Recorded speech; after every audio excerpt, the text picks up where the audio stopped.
Hi friends, welcome back to my channel. ಹೇಗಿದ್ದೀರಾ ಎಲ್ಲರೂ? ಇವಾಗಂತೂ ಮಳೆಗಾಲ ಸ್ಟಾರ್ಟ್ ಆಗಿದೆ. ಇವಾಗೆಲ್ಲ ಕೆಲವರಿಗೆಲ್ಲ ಕೆಲಸ ಇರಲ್ಲ ಮಳೆ ಬರ್ತಾ ಇರೋದ್ರಿಂದ.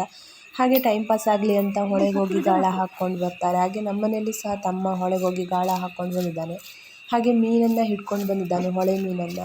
ಇದು ಕರ್ಸಿ ಅಂತ ಕರೀತಾರೆ ಈ ಮೀನಿಗೆ. ಈ ಮೀನು ಉಂಟಲ್ಲ, ಮಳೆಗಾಲದಲ್ಲಿ ಫಸ್ಟ್ ಮಳೆ ಜೋರಾಗಿ ಬಂದು ಹೊಳೆಯಿಂದ ನೀರೆಲ್ಲ ಮರೆದು ಗದ್ದೆಗೆ ಬಂದರೆ ಈ ಮೀನು ಸಹ ಬರ್ತದೆ. ಇದನ್ನು ಹೊಗೆ ಕರ್ಸಿ ಅಂತ ಹೊಡಿತಾರೆ ಊರ ಕಡೆಯಲ್ಲೆಲ್ಲ. ಹೆಚ್ಚಾಗಿ ನಮ್ಮ ಕಡೆಯೆಲ್ಲ ಎಲ್ಲರೂ ತಿಂತಾರೆ, ಕೆಲವು ಕಡೆ ಈ ಮೀನನ್ನು ತಿನ್ನಲ್ಲ.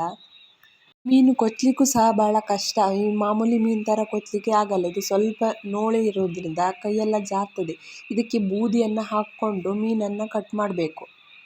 ನಾನು ಈ ಮೀನನ್ನು ಫ್ರೈ ಮಾಡ್ತಾ ಇದ್ದೇನೆ. ಫ್ರೈ ಮಾಡಲಿಕ್ಕೆ ಸ್ವಲ್ಪ ಉಪ್ಪು ಮತ್ತು ಹುಣಸೆ ಹಣ್ಣನ್ನು ಹಾಕ್ತಾ ಇದ್ದೇನೆ.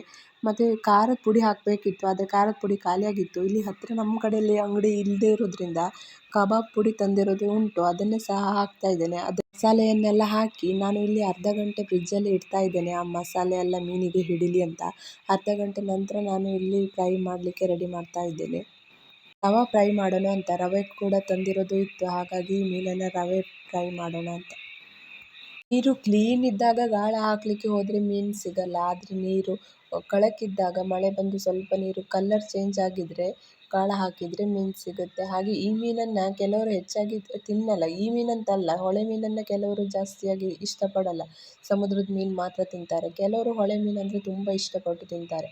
ಆದರೆ ಹೊಳೆ ಮೀನು ಸಹ ತುಂಬ ಕಾಸ್ಟ್ಲಿ ಮೀನು ಸಹ ಇರ್ತದೆ. ಸಮುದ್ರದ ಮೀನಿಗಿಂತ ಹೊಳೆ ಮೀನಿಗೆ ತುಂಬ ಕಾಸ್ಟ್ಲಿ ಇರ್ತದೆ.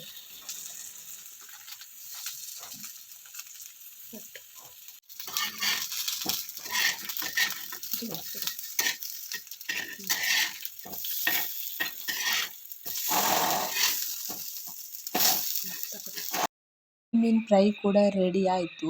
ಹಾಗೆ ಮೀನು ಸಾರನ್ನು ಮಾಡಿ ಇಟ್ಟಿದ್ದೇನೆ. ಅಂದರೆ ಹೊಳೆ ಮೀನಲ್ಲ, ಬೇರೆ ಸಮುದ್ರದ ಮೀನನ್ನು ಸಾರು ಮಾಡಿ ಇಟ್ಟಿದ್ದೇನೆ. ಅದ್ರ ಜೊತೆಗೆ ಈ ಮೀನು ಫ್ರೈ. ಅಂದರೆ ನಮ್ಮ ಮನೆಯಲ್ಲಿ ಎಲ್ಲರೂ ತಿನ್ನಲ್ಲ ಈ ಮೀನನ್ನು, ಕೆಲವರು ಮಾತ್ರ ತಿಂತಾರೆ. ಬ್ಲ್ಯಾಕ್ ರೈಸ್ ಜೊತೆ ಊಟ ಮಾಡಲಿಕ್ಕೆ ಚೆನ್ನಾಗಿರುತ್ತೆ ಇದು.